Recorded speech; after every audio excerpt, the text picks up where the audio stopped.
International story के बाद अब खबर देश के पहले स्वदेशी एयरक्राफ्ट कैरियर आईएनएस विक्रांत की, जिसका इंडक्शन 2 सितंबर को होने वाला है, यानी अगले महीने। और इससे पहले ही देश हित में हम आपको दिखाएंगे देश के रखवाले आईएनएस विक्रांत से ये सुपर एक्सक्लूसिव रिपोर्ट।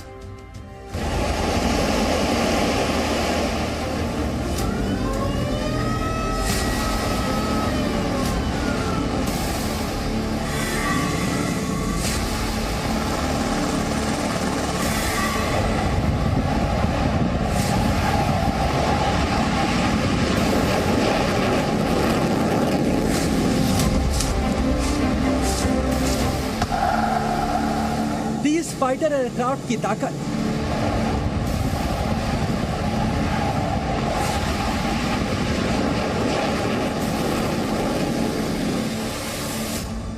चार एफएल टावर जितना स्टील,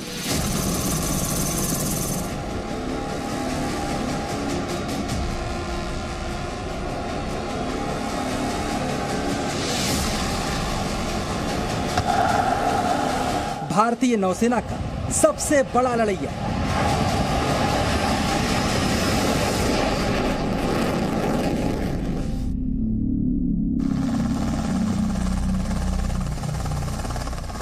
काफ़ी बार सी में जाके सेलिंग किया है, काफ़ी सारी मशीनरी को टेस्ट कर लिया है और जो कंप्लीट कैपेबिलिटी है ये जहाज की, उसको हमने एट सी पूरा जांचा परखा है।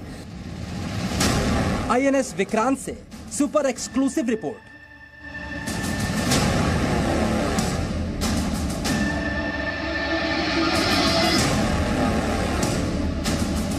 ये सपना था कि भारत के पास अपना एक एयरक्राफ्ट कैरियर हो और भारतीय नौसेना कम से कम 2 एयरक्राफ्ट कैरियर के साथ देश की सीमाओं की सुरक्षा कर सके। फ्लाइट डेक यानी वो जगह जहां से एयरक्राफ्ट कैरियर में तैनात एयरक्राफ्ट उड़ान भरते हैं और दुश्मन के ठिकानों को तबाह करते हैं। विकट, विराट, वीर, आईएनएस विक्रांत।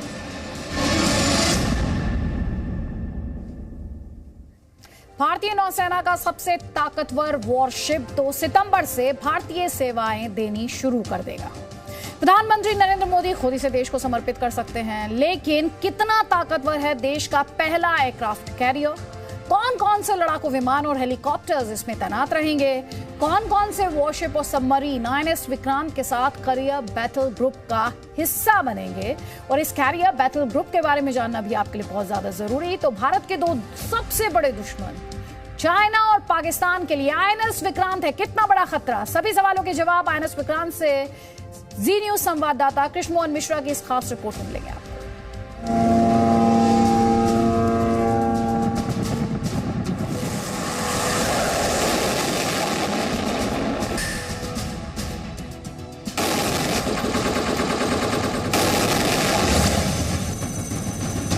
भारतीय नौसेना का सबसे बड़ा वॉरशिप, भारत का पहला स्वदेशी एयरक्राफ्ट कैरियर,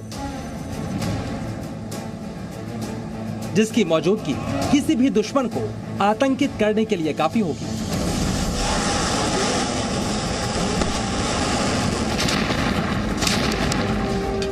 जिसका ध्येय वाक्य है जयेम सम युद्ध स्पर्धा, यानी जो मुझसे युद्ध करने आएगा मैं उसको परास्त करूंगा। जिसका इंडक्शन भारतीय नौसेना में 2 सितंबर को होने वाला है। लेकिन इससे पहले आईएनएस विक्रांत की सारी खूबियां आप तक पहुंचाने के लिए जी न्यूज भारतीय नौसेना की सबसे बड़ी ताकत बनने जा रहे इस एयरक्राफ्ट कैरियर पर पहुंचा। मैं इस समय खड़ा हूं भारत के पहले स्वदेशी एयरक्राफ्ट कैरियर विक्रांत के डेक पर, जो कि भारतीय नौसेना में शामिल हो रहा है। विक्रांत एक सपने के सच होने जैसा है, जिसे आज से 2 दशक पहले देखा गया था। यह सपना था कि भारत के पास अपना एक एयरक्राफ्ट कैरियर हो और भारतीय नौसेना कम से कम 2 एयरक्राफ्ट कैरियर के साथ देश की सीमाओं की सुरक्षा कर सके। फ्लाइट डेक यानी वो जगह जहां से एयरक्राफ्ट कैरियर में तैनात एयरक्राफ्ट उड़ान भरते हैं और दुश्मन के ठिकानों को तबाह करते हैं। किसी भी एयरक्राफ्ट कैरियर की सबसे बड़ी ताकत होते हैं उसमें मौजूद फाइटर एयरक्राफ्ट। कौन कौन से एयरक्राफ्ट विक्रांत का हिस्सा बनेंगे और क्या क्या खूबियां हैं, INS विक्रांत में हम आपको ये भी बताएंगे। लेकिन पहले समझिए विक्रांत में मौजूद एयरक्राफ्ट का टेक ऑफ और लैंडिंग कैसे होती है।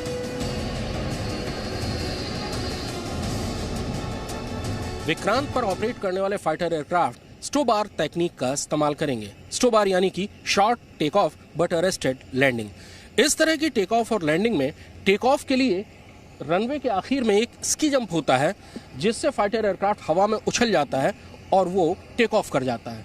लेकिन लैंडिंग करते समय फाइटर एयरक्राफ्ट लगभग पूरी रफ्तार से डेक पर आता है और डेक के आर पार लगे हुए 4 अरेस्टर वायर्स में से किसी एक में उसका अरेस्टर हुक फंसता है और फिर उसके बाद वो रुकता है। लेकिन इसमें खास बात यह होती है कि अगर चारों अरेस्टर वायर में हुक नहीं फंसा तो उसको तुरंत टेक ऑफ करना पड़ेगा। इसलिए एयरक्राफ्ट कैरियर में फ्लाइंग हमेशा दूसरे जो एयर बेसिस पर फ्लाइंग की जाती है उससे ज़्यादा टेक्निकल और ज़्यादा खतरनाक होती है। पूरी रफ्तार से आना है, हुक फंसाना है, 4 बार कोशिश करने का मौका है, अगर नहीं हुआ तो उसी रफ्तार से टेक ऑफ करना है। चलिए अब हम आपको एयरक्राफ्ट कैरियर के एक पायलट की जुबानी समझाते हैं। आखिरकार रनवे और एयरक्राफ्ट कैरियर में लैंडिंग कितनी अलग होती है।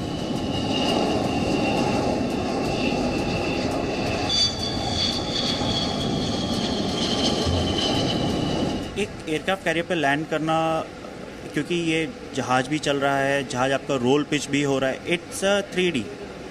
आप जस्ट इमेजिन करें कि आपकी जो एयरफील्ड है जहाँ पे आपको लैंड करना है वो भी आगे आगे चल रही है, तो आपको जो एक्यूरेसी चाहिए होती है एक पायलट से वो काफ़ी डिमांडिंग होती है। तो मार्जिन ऑफ एरर बहुत कम होता है एक पायलट के पास, एंड अरेस्टिंग वायर में हुक करना एक बहुत ही बड़ा चैलेंज होता है। इसलिए हमेशा जो एयरक्राफ्ट कैरियर की लैंडिंग है वो हमेशा बहुत ही प्रेसिजन और टॉप प्रायोरिटी फाइनेस्ट पायलट्स करते हैं। चलिए अब आप ये भी जान लीजिए आखिरकार इस एयरक्राफ्ट कैरियर में किन फाइटर एयरक्राफ्ट्स का इस्तेमाल किया जा रहा है। फिलहाल भारतीय नौसेना जिन MiG-29 जहाज़ों का इस्तेमाल कर रही है वो INS विक्रांत में भी इस्तेमाल किए जाएंगे। भारतीय नौसेना के पास मौजूद कामो और रोमियो हेलीकॉप्टर्स का इस्तेमाल भी विक्रांत में किया जाएगा। लेकिन आने वाले दिनों में विक्रांत की ताकत बढ़ाने फ्रांस या अमेरिका से और उन्नत फाइटर जेट्स आ सकते हैं। विक्रांत में तैनाती के लिए इस वक्त दुनिया के 2 घातक लड़ाकू विमानों के बीच टक्कर चल रही है। इनमें से पहला है फ्रांस का रफाल और दूसरा है अमेरिका का F-18 हॉर्नेट। दुनिया के इन 2 घातक लड़ाकू विमानों में से कोई एक INS विक्रांत में तैनात हो सकता है। फिलहाल विक्रांत में MiG-29 के तैनात होंगे। समझते हैं एयरक्राफ्ट कैरियर में मौजूद इन लड़ाकू विमानों की क्षमता क्या है। MiG-29 के एक लड़ाकू विमान है।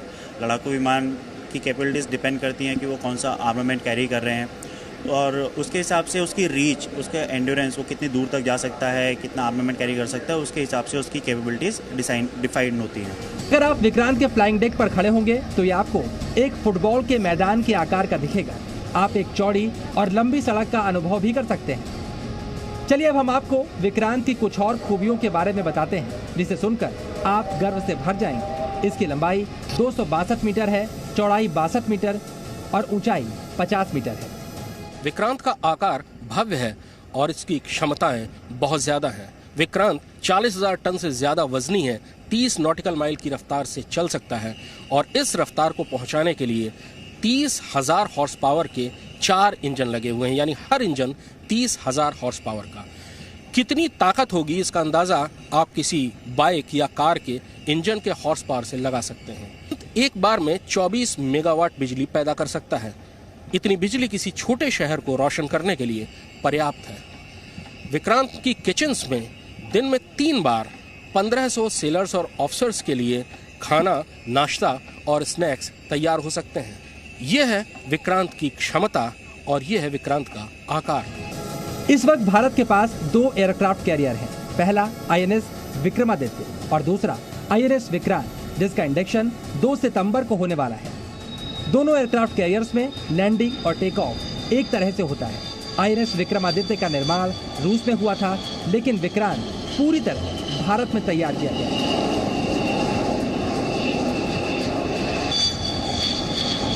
ये जहाज तो it's one of the most modern vessels. ये मेड इन इंडिया आत्मनिर्भर भारत का एक एग्जाम्पल है, एक मैसिव डेमॉन्स्ट्रेटर है। and it's got all systems are very very high end systems. तो हम लोग रूस में बनाया हुआ वो विक्रमादित्य तो कंपेयर करेगा तो it would be at much higher advanced levels of technology. यानी INS विक्रांत भारतीय नौसेना की आत्मनिर्भरता की सबसे बड़ी गवाही बनने जा रहा है, क्योंकि जंगी जहाज हो या सबमरीन या फिर फ्रिगेट्स, अब सभी का निर्माण भारत में हो रहा है। भारत अब दुनिया के उन चुनिंदा देशों में शामिल हो गया है जिसके पास एयरक्राफ्ट कैरियर बनाने की तकनीक भी है। इसमें खास बात यह भी है कि इस एयरक्राफ्ट कैरियर का डिजाइन, स्टील और तकनीक भी स्वदेशी है। INS विक्रांत का भारत में तैयार होना इसकी सबसे बड़ी खूबी है, क्योंकि विदेशों से कोई भी हथियार खरीदने के बाद उनके कलपुर्जों के लिए नौसेना को दूसरे देशों पर ही निर्भर रहना पड़ता। भारत के पहले स्वदेशी एयरक्राफ्ट कैरियर के कमांडर कोमोडोर विद्याधर भी इसे गेम चेंजर मानते हैं। इसकी कैपेबिलिटी तो सबसे महत्वपूर्ण है कि ये इंडिजिनस है। अब ये कैपेबिलिटी कैसे हुई? क्योंकि अक्सर क्या होता है कि हमारे जो एक इकोसिस्टम बन जाती है indigenous design, developed and constructed ship की, तो sustaining the ship will be that much better and that much we will be less dependent on any other supplier to sustain us. उस समय भारतीय नौसेना 2 एयरक्राफ्ट कैरियर विक्रांत और विराट के साथ operate कर रही थी। उस समय चीनी नौसेना अपने पहले एयरक्राफ्ट कैरियर का सपना देख रही थी, जिसे उसने कबाड़ से खरीद कर बनाए गए लियोनांग के रूप में पूरा किया। दूसरा एयरक्राफ्ट कैरियर शेंडोंग चीनी नौसेना में शामिल हो चुका है, तीसरा फुजियान लॉन्च हो चुका है और चौथे का निर्माण शुरू हो चुका है। पूरे हिंद प्रशांत क्षेत्र में तनाव गहराता जा रहा है और इस तनाव के दौर में जो ताकत समुद्र पर नियंत्रण करेगी, अगले 100 साल तक वही शक्तिशाली रहेगी। यानी अगर भारत को शक्तिशाली बने रहना है, हिंद प्रशांत क्षेत्र में अपना दबदबा बनाए रखना है, तो नौसेना को बहुत तेज रफ्तार से आगे बढ़ना होगा। कृष्ण मोहन मिश्रा, जी मीडिया, कोची।